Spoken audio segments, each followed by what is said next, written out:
84037. We are going to start off with a Pledge of Allegiance. It's going to be led by Flo Sadler, and then an opening thought or prayer by Jacob Smith, our city manager. Please rise. I pledge allegiance to the flag of the United States of America and to the republic for which it stands, one nation under God, indivisible, with liberty and justice for all.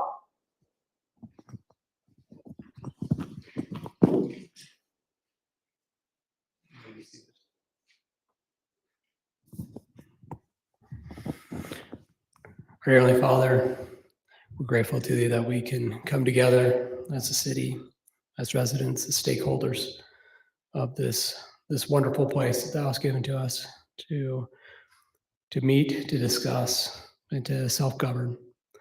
Be with us in the decisions that we make. Help us to speak civilly and also to do that which is best for all those that are involved. And we say these things in the name of Jesus Christ. Amen. Amen. Thank you, Jacob. We're going to move on to item number 1.3, which is roll call. Jacob? Oh, yeah. Okay. Thank you. All right. Diane Anderson. Here. Gary Anderson. Here. Eileen Moss. Here. George Ray. Here. Warren Sadler. Here. Tom Holmes. Here. Thank you. Item number 1.4. We set aside 3 minutes of our city council meeting agendas to do a city council training, where we as city council members and elected officials can train on our responsibilities as an elected official. Tonight's training is going to be led by Eileen Moss. You've got 3 minutes. Thank you. Every year, our city lawyer, attorney, comes and does some ethics training with us. And I think sometimes we look at that ethics training and it seems rather maybe redundant, maybe not, to those who are maybe not so redundant, but thinking about the ethical side of things and to avoid all conflicts of interest. We are supposed to be very careful not to be padding our own pocketbooks in any way as we make decisions for the city.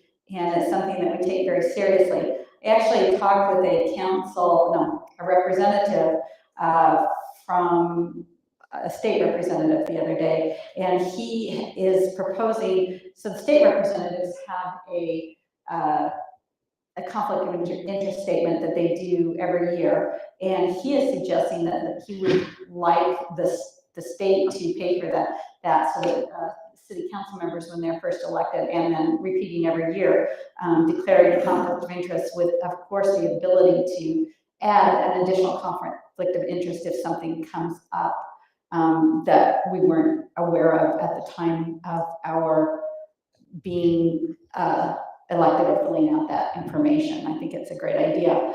I wanted to bring this up because it's not quite as cut and dried as you might seem. I'm going to read just a little bit from the minutes of a council meeting. And I'm not going to say enough that you can tell what city this is, but we'll just say that it is a city in Utah. And it says that there was an issue brought up with purchasing a trailer from an LLC. While looking for the company's contact info to ask for a W-9, the city manager discovered that the contact of this company was a city council member, along with another person with his same last name. That city council member then stated that his LLC was a company that he worked with on various projects. When asked who the other family member was, he did not disclose what the relationship was, just that she was family. Another council member said that the reimbursement for the purchase of the trailer could be red flagged by the state auditor because of the connection. They discussed the process that the city council member took to purchase the trailer and the things he added. The city manager explained that he needed a W-9 from that company for anything over $600. And when he went to get one from this company, he discovered that the city council member was a registered agent for that company. And I think you can all see where that went downhill real fast, because the city council member was selling a trailer to the city without disclosing that that was his company. To me, a very obvious ethics violation, and yet this is a small town that's small enough that they don't have a city attorney and perhaps have not received the great training that we have, but just, it's really easy to slip into that, so. Thank you. Thank you, Eileen. Can we make note in the minutes that the meeting began at 7:02? Sorry about that. Sorry for starting late. Item number 2 is conflict of interest. Do we have any conflicts to discuss this time? Seeing or hearing any, we're going to move over to item number 3, which is put on all our agendas to allow residents the ability to present anything they'd like to the city council. We ask that you come to the front, state your name, your address, and you'd be given 3 minutes. Does anyone at this time, is there anything that would like to be presented? Not seeing or hearing anything, we're going to move on to number 4, which is going to be, we don't have anything written down, but the YCC or the Youth City Council representatives are here tonight, and we would invite you up, state your names, and you've got the floor.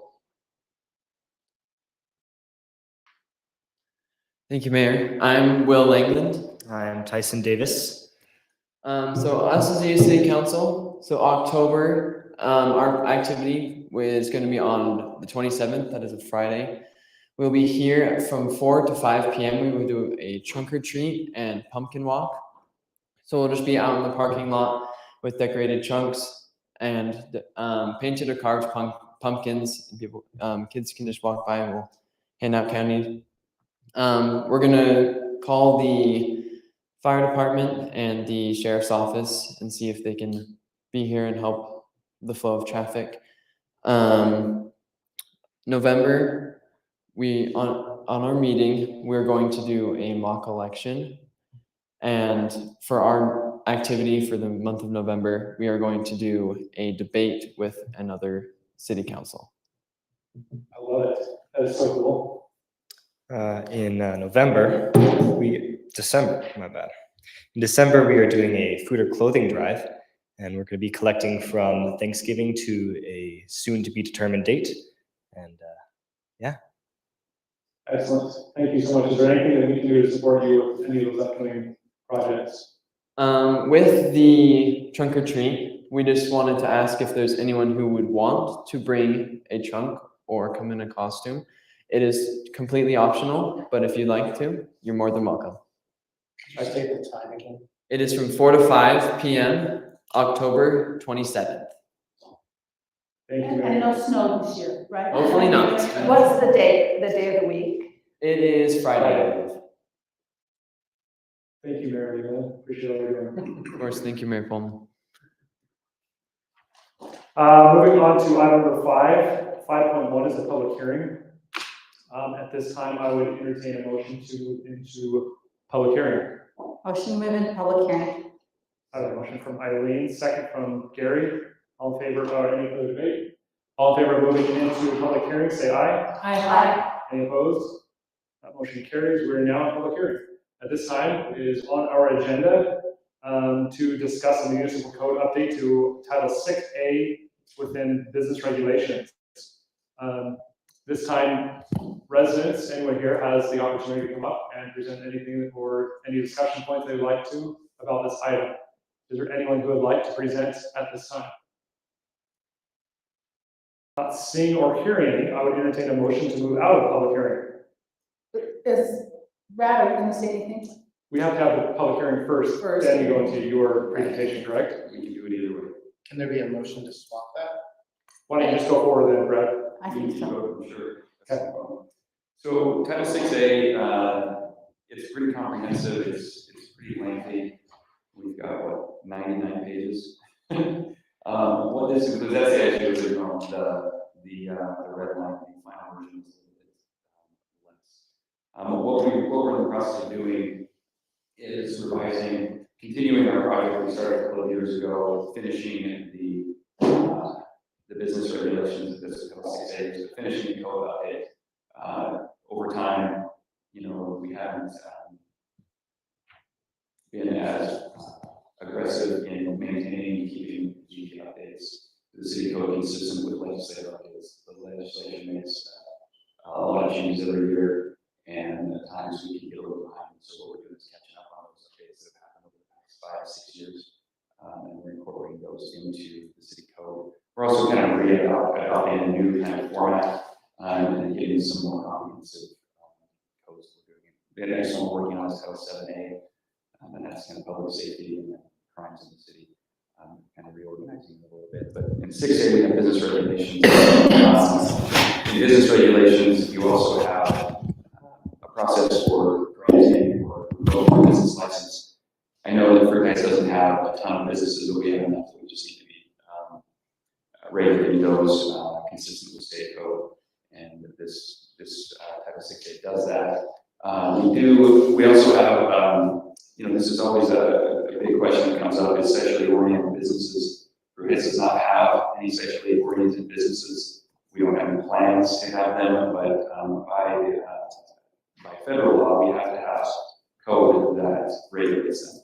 And the other great thing about the zoning power that cities have is that the only place that a sexually oriented business is permitted or is allowed by zone is where the city shop is, or next to Nichols Park, because the city controls that.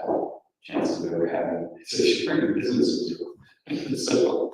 So, but by federal law and by the U.S. Constitution, we actually have to regulate that. So we are adopting that, and the city already has one, but this one is a more current version of an outdated version of what the state already has. The state over the last 5 years has changed alcohol beverage related laws and regulations extensively. The cities were quite outdated. And what we're doing, rather than having to come back over and over and over again every time the legislature changes this, what we've done is refer directly to the state code. So if the state code gets amended, Fruit Heights code will already refer to the updated changes to alcohol beverages. And so some of the times this is, what kind of things can we expect from this is, potentially you'll get an entity or some sort of a private entity wants to, get a permit to have an event at the park, and they'll invite food trucks and things like that who already have their licenses. Chances of you needing to issue any sort of beer license or anything like that, where you have to grant local consent, they'll have to go through the state process first, and then they'll come to the city. So as to see if the city will consent to that. The city's not required to consent to that. So this just updates the law consistent with the state changes that are happening. Is there anything specifically that was called out? Also, all those things that you mentioned are pretty. I think those are the ones that were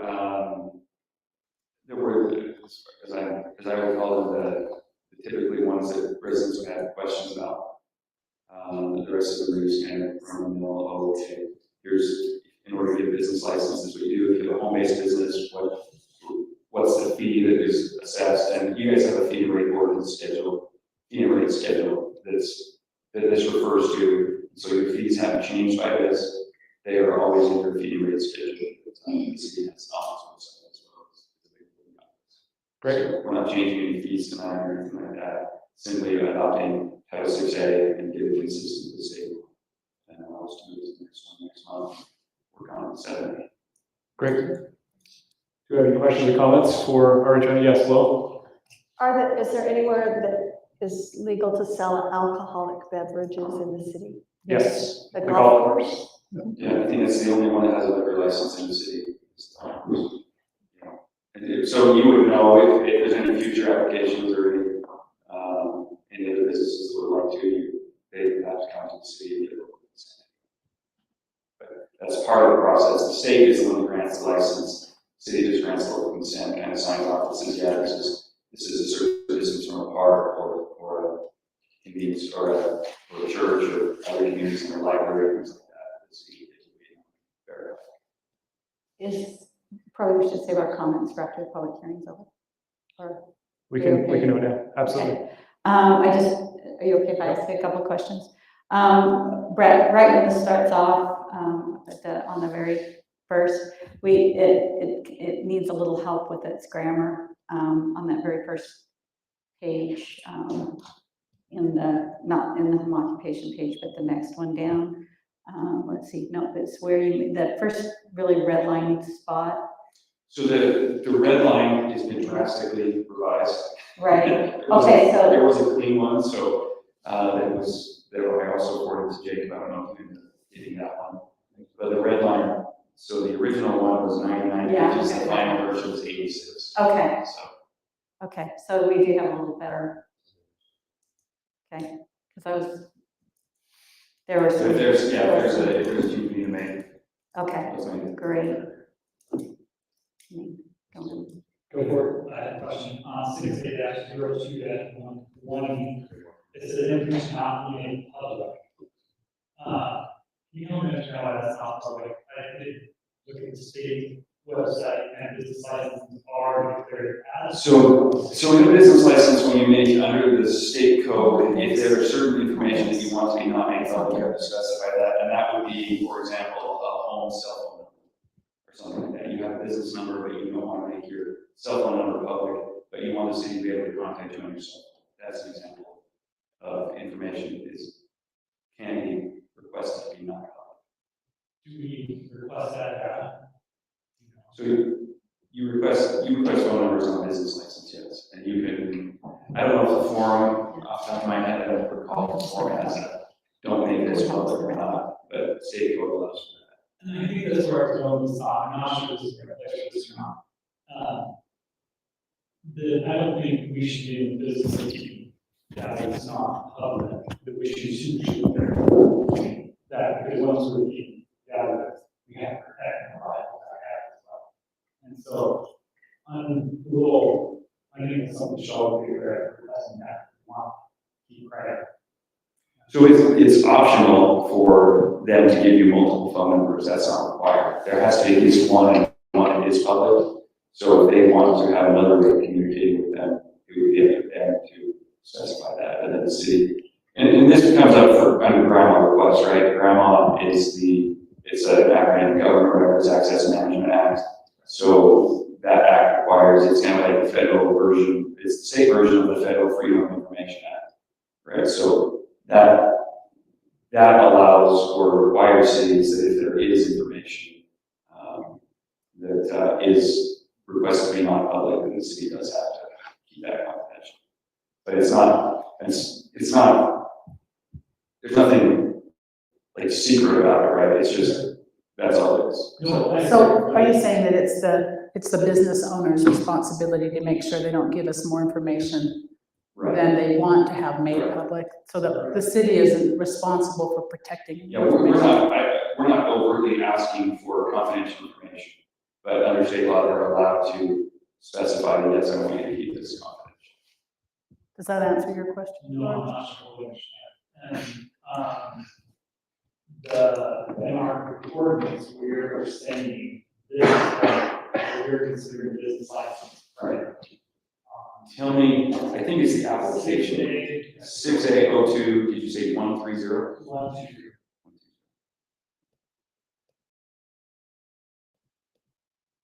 So we did not get the non-red line copy. Yeah, it's the first one. One's an ordinance and one's, which is the final, and the other one is the red line.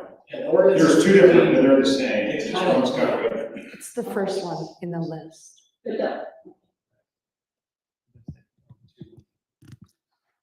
Looking at it, it doesn't seem like they're. So that's consistent, actually refers to grandma, right?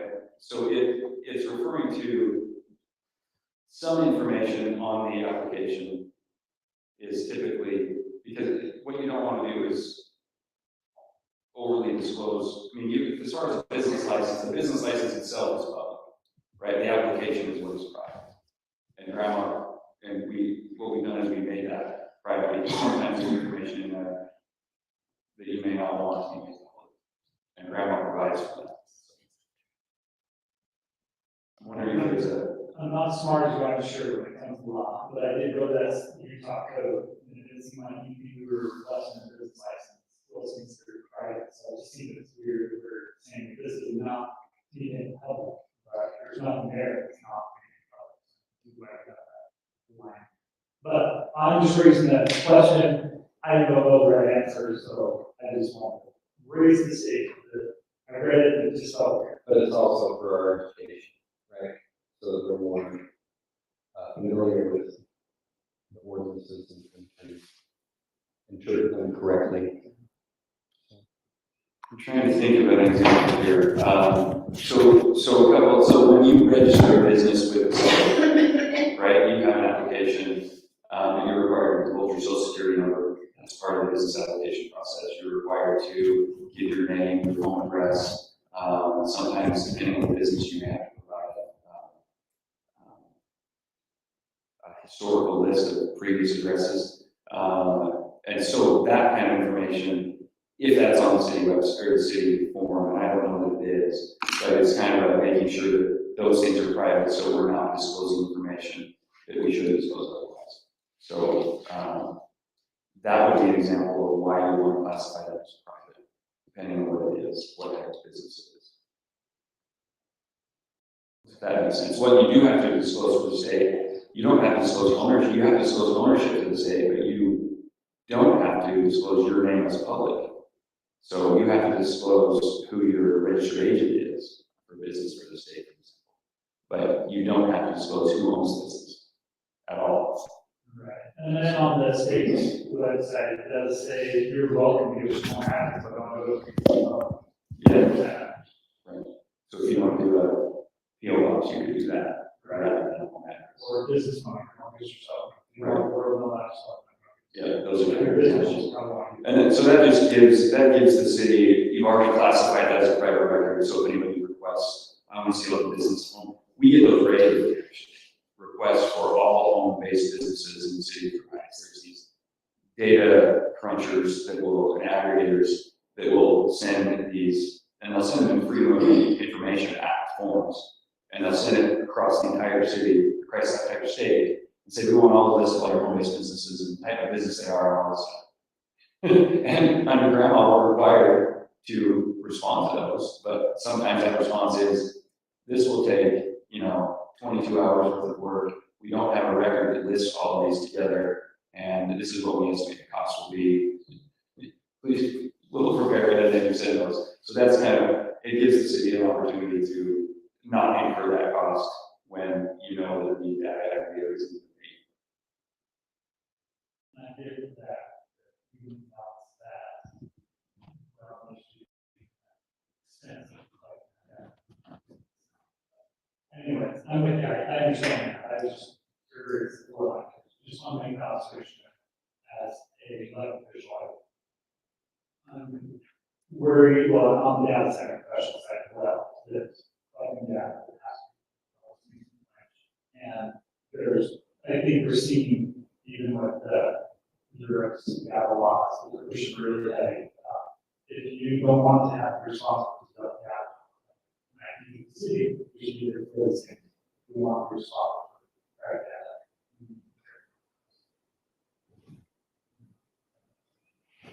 Thank you, George. Any other comments, George? One more, this one is just as goofy, well, not just goofy. The term definition escort is still in our definition, it's not matched to state. Where's that? So, Say, tell me what definition it is. 6A-06-040. Definitions. 7. And what was it? Not my own definition, that's what it is. I'm just going by these costs. And it's under their title 10, chapter 8, 10-8, that's 4-1.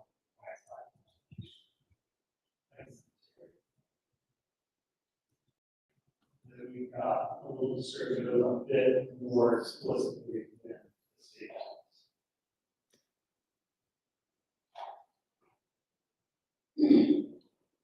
So the state code under sexual oriented businesses, so 5927.121 is what you're talking about, right? So typically cities, they have the ability to go, so the state will set a floor, and the city's going a little further, creating a more strict definition of eligible business. That's okay. Yes, Not that's okay. professional. Yeah. We can- Now, if you would like to just reflect that, say when we can do that, but this was a little bit. Can you show us on the screen what he's referring to? I don't have access to it. On the clean version, it is on page 52.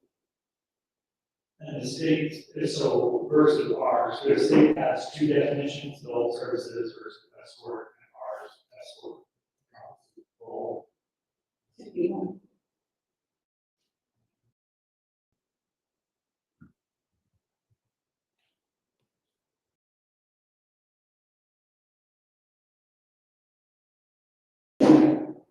Thank you, George. Any further comments?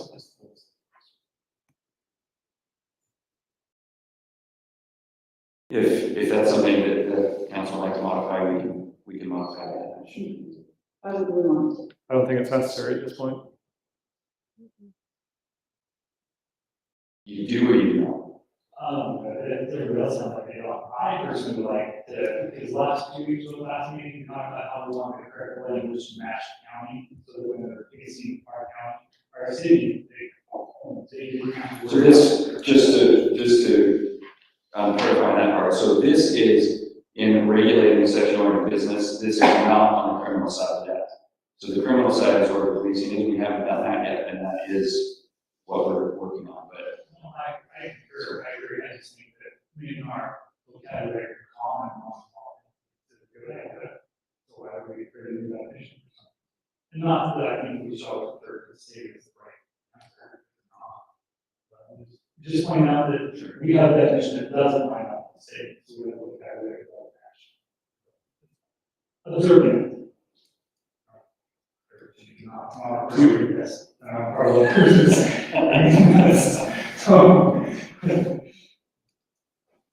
Any further questions from the council? So are we going to match the state or are we not? I would prefer to stick with what we have. Well, we still have to close our public hearing before we take any action. Right. Well, you can still take a public comment on it too. Okay. Do we have any comments from the public? Okay, not seeing or hearing any from the council or from the public, I would entertain a motion to close the public hearing. I move that we close the public hearing. Thank you, Flo. I'll second it. Second from Diane. All in favor of closing the public hearing, say aye. Aye. Any opposed? That motion carries. We're now moving into the action item related to this municipal code 6A. I would entertain a motion to approve ordinance 2023-04. Excuse me, I would entertain a motion for the ordinance 6A business license regulations. Make a motion that we accept our 6A business regulations through ordinance number 2003-04. I have a motion from Eileen, I'll second it. a second from Diane. This is an ordinance, so it'd be roll call vote. Jacob? Okay, Diane Anderson, Aye. Gary Anderson, Aye. Eileen Moss, Aye. George Ray, Aye. Lauren Sapp. Aye. Thank you, council. Moving on to item number 6, consent calendar. Do we have anything to discuss, George, from looking at finances? No, I don't think there's anything to do close to that.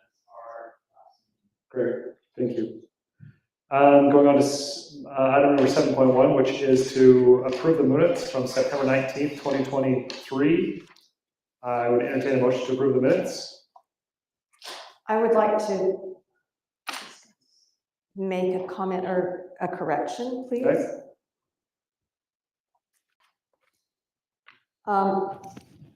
On section 14, line 3, it says out of 2,000 citations, that this certain number was speeding, and that number needs to be changed. It's 1,700, not 17,000.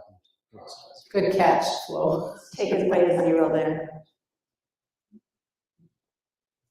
Great. Anything else? No. I would entertain a motion to approve the minutes. Can I ask that we also describe who Jacob Browning is? Does it say that resident Jacob Browning? Yes. It does. At the top. Okay, good, because, right, thank you.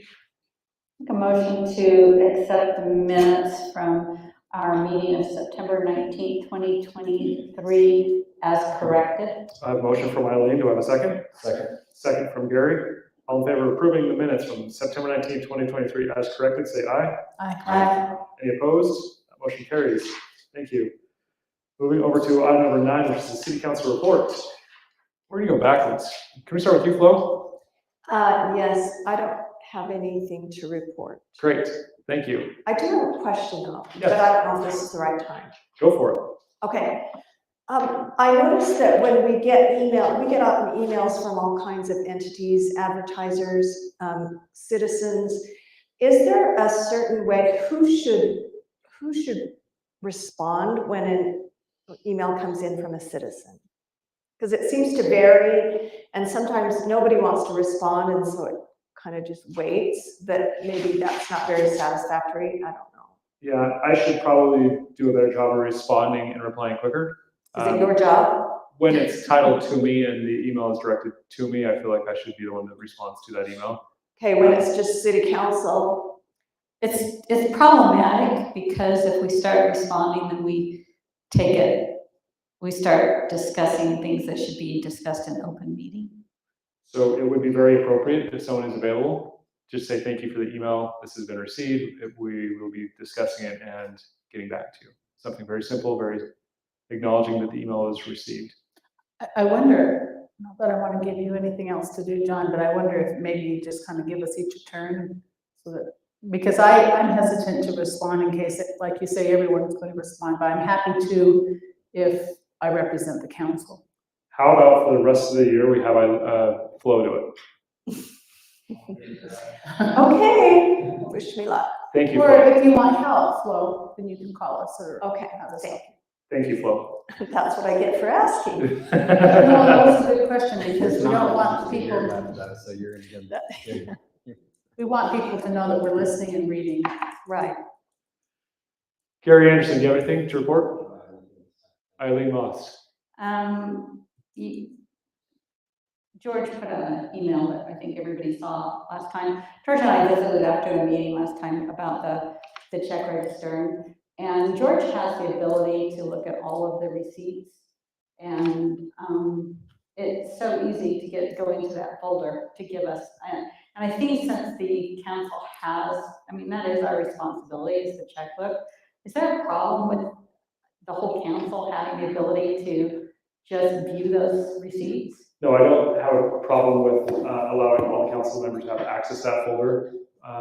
But as it was stated, George has the responsibility to report to council. Because if everyone has access and nobody looks at it, then we're failing. But if everyone has access and one person is assigned to review it meticulously. So what if we all have access to it, and then if we have a question about it, we go to George with our question individually, and then George can pass those questions along? Would that be okay? Yep, I'll work with city management to make sure that all city council members have access to that folder. Thank you. Why did we stop putting? Well, this is a different folder completely.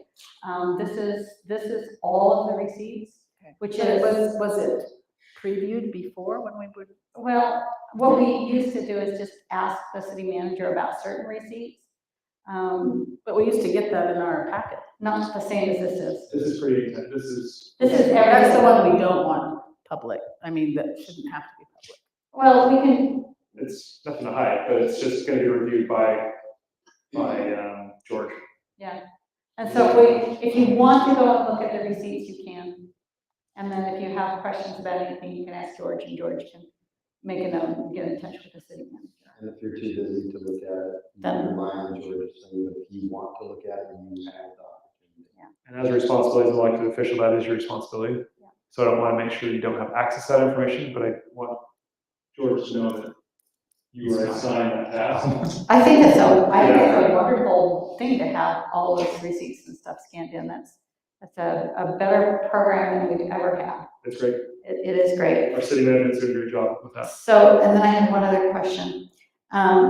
In regards to our master plan, one of the things that we've talked about in there was how, under the affordable housing kind of thing, we've been discussing the potential of having some smaller lot sizes so that we, as a city council, we're not constrained to either granting an 8,000 square foot lot or an R3 that could potentially have, 30 units on 1 acre. There's nothing in between. And I would really hope that our planning commission could maybe get together and try and send us something that gives us more tools in our toolbox. Yeah, I do agree with that. I do agree that in that range. It's much too broad, and especially where the state's changing the laws coming up in January, so that once we give a zone, we, as a city council, we really don't have a lot of say anymore. We need a lot of tools in our toolbox to be able to understand what we're getting, whether it's 10 units per acre or 6 units per acre or 20 units per acre. And we need to be able to nail that down as a council right when we give the zoning, because that's the only time we're going to have any input. So. Flo? Is there anything left to zone? Yes. Okay. Yeah. There is, it's in the cities. There's about 75 acres. But we stated, when we went through all this before, that we had the intent of creating another small lot zone. So Right. that's in the plans. Okay, so I would suggest that if there's any way to have it done before all of the new laws take effect, Oh, yes. that would be, Yeah, I mean, Jeff and I can get on that. and maybe more than one. I mean, give us a 6,000, give us a 0 lot line, and maybe the planning commission won't want any of those, but I would suggest that they need some options. Yeah, a couple of different. So you guys are in charge of telling us what you want us to do. Well, it's the planning commission starts land use, but Well, they will start, but staff can propose, right? and so I'm hoping that You're this. gently nudging staff to propose. That's correct. That's what we're. And I've been trying to gently nudge staff to do that for a little bit here. So, but I'm seeing it as being more imperative, coming up with the new laws that will take effect. Thank you, Arlene. Anything else? No, thank you. I will actually recognize, Eileen, thank you for holding the emergency committee meeting downstairs beforehand, for recognizing Bob Fowler and what you're doing with the CCC. Thank you. Well, and we really appreciate each and every member of our emergency preparedness committee and our area coordinators. And I just think it's so important to recognize them and help them to know that they're important. Right. And in regards to that, is there a way to keep putting stuff out on the Ridge Runner and social media to bring in the new people that you're looking for to help replace the gray-haired people? I will work with Mary on that. Mary, it's really hard for me because when I was first on the emergency preparedness, I chaired the committee, and the mayor has asked that I be more an advisor, not the worker. And so I will encourage Mary. How's that? I think that's a real initiative that needs to get out there. I don't have anything else. That's okay. Oh, and you're doing a great job with the city council. They are doing a great job. I'm Oh my gosh, this last agenda, those guys are fired up. I'm so We've got impressed. great leaders and youth leaders. They're good. Nothing. Great. My reports, I have nothing specifically to report. There are going to be some things coming at city council between now and the end of the year. With regards to active transportation, trails, trail use, we are trying to work with and get some balls rolling before developments go on the hills, so that we have trails and access to trails before the developments go in, well before they go in, so that homes are going in and we're putting trails on that truck. So we want those in first. just giving you a heads up that will be coming at the city council before the end of the year. Darren, do you have anything to report? No, we're just continuing with speed control and monitoring different areas in the city. So, just doing on the Lloyd Road and speed were lower than I thought they'd be. The average speed is 33 miles an hour. That average speeder speed is 35 miles an hour, so. Which is. I'm sorry, that logically did not make sense. Yeah. So they did. So all those cars that are speeding, the average speed for all the cars that are going above the speed limit is 35 miles an hour. But if you did the average for all the cars, it's 33 miles an hour. Like the 95th percentile was 33 miles an hour. Yes. The above 30, the average was 35. Great, thank you. Is there anything, are there any areas of concern at this point in time that are not on your radar that we need to be aware of? No, just working on the trail stuff, trying to get that, so it's ready to come to council in a few weeks. And then working on the subdivision and 2 other things going on right now, that's it. Great, thank you so much. Is there anything on the punch list with the UDOT? Anything left on that? We'll probably finish our next walkthrough. They pretty much everything that on the punch list is finished. A few really small stuff that I just talked to Mike Monroe about, so those will be happening. It probably doesn't need to be on a public meeting, but across the street on the off ramp of 89 across the street from Cherry Hill, heading south, as you get to the intersection of the light, I had a resident contact me about some weeds that are over 6 feet tall that you can't see. Cars that are going from east to west on Main Street. I don't know whose jurisdiction that is. And exactly where it is, it could be Farmington. It's on the left-hand side of the road as you're heading south, as you're sitting at the stoplight across, right in front of Cherry Hill. That's you guys, but we can get that to you. Can we cut that down and put some mulch or something on top of it and just clean that up a little bit? Thank you very much, Aaron. 1 second. I'm going to move over to Jeff Boiler. I don't have anything tonight. Brad Christopherson, it's really nice to see you tonight. Thank you for coming up. Appreciate all you're doing behind the scenes. We know that you're working on these ordinances, so I appreciate seeing you and all you're doing. Thank you for coming to get this meeting done for the year. Great. Eileen, did you have something for Darren? I did have a question. Darren, thank you for having Blaine work on that speed sign on that road. The one on Nichols, I know this wasn't. So that's just a battery run. I'm trying to get some batteries right now. So I can start fixing all those, so. You know, it really is different now with Mountain Road being fixed. We spent an entire year basically where we didn't have to worry about the speed for a while because You couldn't speed. if you sped, you were gonna ruin your car. But now that people can save car. Thank you. Jacob Smith, you're the last one to talk. Yeah, I'll see if I can. Sorry, I'm a little groggy, but no, nothing to report. You're good? That is the last item on our agenda. I would entertain a motion to Motion adjourn. to adjourn. I have a motion from Eileen, second from Gary. All in favor of adjourning at 7:46, say aye. Aye. Any opposed? Will you do the council training moment? Meeting adjourned. Thank you so much for coming. Oh, we talk about council.